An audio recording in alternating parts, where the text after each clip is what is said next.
नमस्कार, मी पंजाब डक हवामान अभ्यासक मुक्काम पोस्ट गुगळी धामणगाव तालुका सेलू जिल्हा परळी. आपण मागच्या 2-3 अंदाजामध्ये सांगितले होते की राज्यामध्ये 18 ऑगस्टला पाऊस सुरू झाला. कालपासून सगळीकडे सुरू झाला, पण आज 19ला तर आणखीन जास्त वाढला. पण आजपासून परत एकदा सतर्क राहण्यासाठी खास करून अंदाज येत आहे. राज्यामध्ये सांगायचं झालं तर आज 19 ऑगस्टला म्हणजे आज राज्यभर सगळीकडेच पाऊस पडणार आहे म्हणून हे अंदाज लक्षात घ्यायचा. म्हणजे सर्व शेतकऱ्याला सांगायचं झालं तर आज म्हणजे 19 ऑगस्ट पासून ते 26 ऑगस्ट पर्यंत प्रत्येक गावामध्ये जवळपास 3 दिवस पाऊस पडणार आहे. म्हणजे 3दा पाऊस येऊन जाणार आहे. म्हणजे 26 तारखेपर्यंत प्रत्येक गाव, जर कोणतं एखादं गाव धरलं, उदाहरणार्थ आमचं धरू समजा सेलू तालुका, तर या सेलूला मध्ये 3दा पाऊस या 26 तारखेपर्यंत येऊन जाणार आहे. तसं सगळ्या राज्यातील सगळ्या गावामध्ये असंच होणार आहे म्हणून हे अंदाज लागायचा. म्हणजे सांगायचं झालं तर राज्यामध्ये 19, 20, 21, 22, 23, 24, 25, 26, 27 तारखेपर्यंत दररोज वेगवेगळ्या भागात चांगला जोराचा पाऊस पडणार आहे, वडी नाले वाहणारा पाऊस पडणार आहे म्हणून हा अंदाज लक्षात येतात. आणि परत एक सर्वांना सांगायचं येतो की राज्यामध्ये हा पाऊस आता दररोज चालू राहणार आहे. पण 23 ऑगस्ट, 24, 25, 26 ऑगस्ट दरम्यान काही भागामध्ये अतिवृष्टी देखील होणार आहे, मुसळधार पाऊस पडणार आहे. आणि त्या पावसामुळे काय होणार आहे, राज्यातील धरणाला देखील पाणी येणार आहे.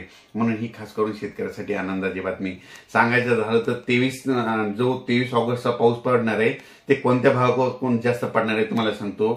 नागपूर, वर्धा, भंडारा, गोंदिया, त्याच्यानंतर अमरावती, अकोला, वाशिम, हिंगोली, त्याच्यानंतर बुलढाणा, त्याच्यानंतर परभणी, त्याच्यानंतर जालना, जळगाव, संभाजीनगर, नगर जिल्हा, त्याच्यानंतर नाशिक, अंदरसूल, त्याच्यानंतर लासलगाव, पुन्हा इगतपुरी, नाशिकचे जवळपास संपूर्ण तालुके म्हणजे उत्तर महाराष्ट्रात सगळीकडे जोराचाच पाऊस पडणार आहे.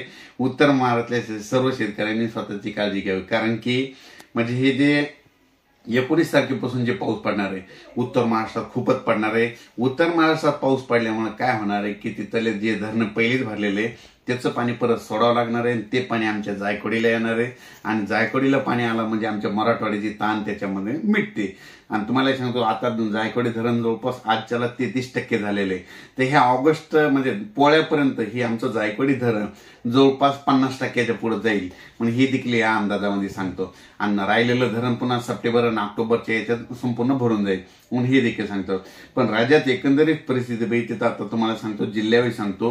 म्हणजे आज 19 तारखेला सांगायचं झालं तर नागपूर, वर्धा, भंडारा, गोंदिया, चंद्रपूर, अमरावती, त्याच्यानंतर यवतमाळ, नांदेड, हिंगोली, परभणी, वाशिम, अकोला, अमरावती, त्याच्यानंतर बुलढाणा, परभणी, त्याच्यानंतर लातूर, उस्मानाबाद, सोलापूर, सातारा, सांगली, कोल्हापूर, कोकणपट्टी, नगर जिल्हा, त्याच्यानंतर संभाजीनगर, जळगाव, धुळे, नंदुरबार, नाशिक, इगतपुरी, अंदरसूल, त्याच्यानंतर शिर्डी, कोपरगाव, वैजापूर, फुलंब्री, कन्नड ह्या भागामध्ये कन्नड या सगळीकडे म्हणजे सांगायचं तर मुंबई, पुणे सगळ्यात जास्त पाऊस मुंबई, पुणे, त्याच्यानंतर उत्तर महाराष्ट्रात देखील पडणार आहे म्हणून हा अंदाज लक्षात येतो. पण राज्यात सांगायचं झालं तर हा पाऊस 26 तारखेपर्यंत सगळीकडेच पडणार आहे. म्हणजे सगळीकडे म्हणजे प्रत्येक गाव एखादं पकडायचं त्या गावाला 3दा पाऊस येऊन जाणार आहे म्हणून हे देखील लक्षात येतं. आणि राज्यामध्ये ह्या पावसामध्ये काय होणार, आणखीन एक सांगायचं झालं तर बुलढाणा जिल्हा, मला बरेच शेतकऱ्याचे फोन आले की या बुलढाणा जिल्ह्यामध्ये काय झालं की आमच्या धरणामध्ये तळ्यामध्ये पाणी आलं नाही. त्यांच्यासाठी खास करून अमरावती, अकोला, बुलढाणा जिल्ह्यातल्या शेतकऱ्याची आनंदाची बातमी, तुमचे जे ते पेन टाकळी धरण आहे त्याच्यात देखील पाणी येणार आहे.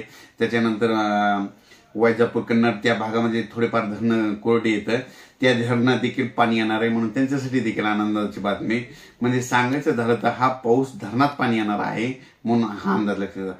पण सर्वांना एक सांगू इच्छितो की या पावसामध्ये विजेचं प्रमाण जास्त असणार आहे म्हणून शेतकऱ्यांनी विजा चमकत असताना स्वतः झाडाखाली थांबू नये, आपली बैल शेतकऱ्यांनी झाडाखाली बांधू नये, कारण की जास्त विजा झाडावर पडत नाही. ही गोष्ट सर्वांनी लक्षात घ्यायची.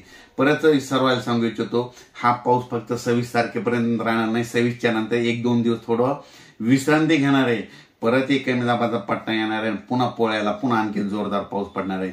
म्हणजे सांगायचं झालं तर हा पाऊस म्हणजे पोळ्यापर्यंत, राखी पौर्णिमापासून आजपासून राखी पौर्णिमा ते पोळ्याच्या दरम्यानपर्यंत हे पाऊस असं सत्र चालूच राहणार आहे म्हणून हा अंदाज सर्व शेतकऱ्यांनी लक्षात द्यायचा.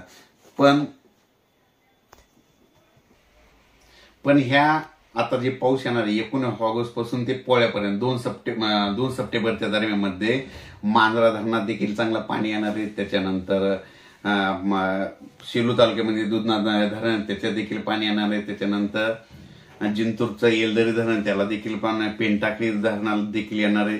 त्याच्यामध्ये जवळपास सांगायचं झालं तर हा पाऊस चांगला शेतकऱ्याला म्हणजे धरणात पाणी येण्यासाठी चांगला राहणार आहे। आणि जे गोदावरी नदीचे छोटे छोटे बॅरल्स येतात त्याच्यावर देखील चांगलं म्हणजे त्याच्यात पाण्याची आवक येणार आहे। म्हणून ही खास करून शेतकऱ्यासाठी आनंदाची बातमी। शेतकऱ्यांनी काळजी घ्यावी, कारण की 19 तारखेपासून ते 26 तारखेपर्यंत राज्यात जोराचा पाऊस पडणार आहे। मुंबईला देखील पडणार आहे। त्याच्यामुळे मुंबईच्या सर्व जनतेने काळजी घ्यावी, पुण्याकडल्या जनतेने काळजी घ्यावी, नाशिकच्या जनतेने काळजी घ्यावी, कारण की हा पाऊस सर्वात जास्त नाशिककडे पडणार आहे। आतापर्यंत नाशिक, आंदरसूल, त्याच्यानंतर लासलगाव, त्याच्यानंतर दोडी, सिन्नर ह्या संगमनेर भागात कमी होता, पण ह्या पावसामध्ये त्यांची सगळी सरासरी भरून जाणार आहे।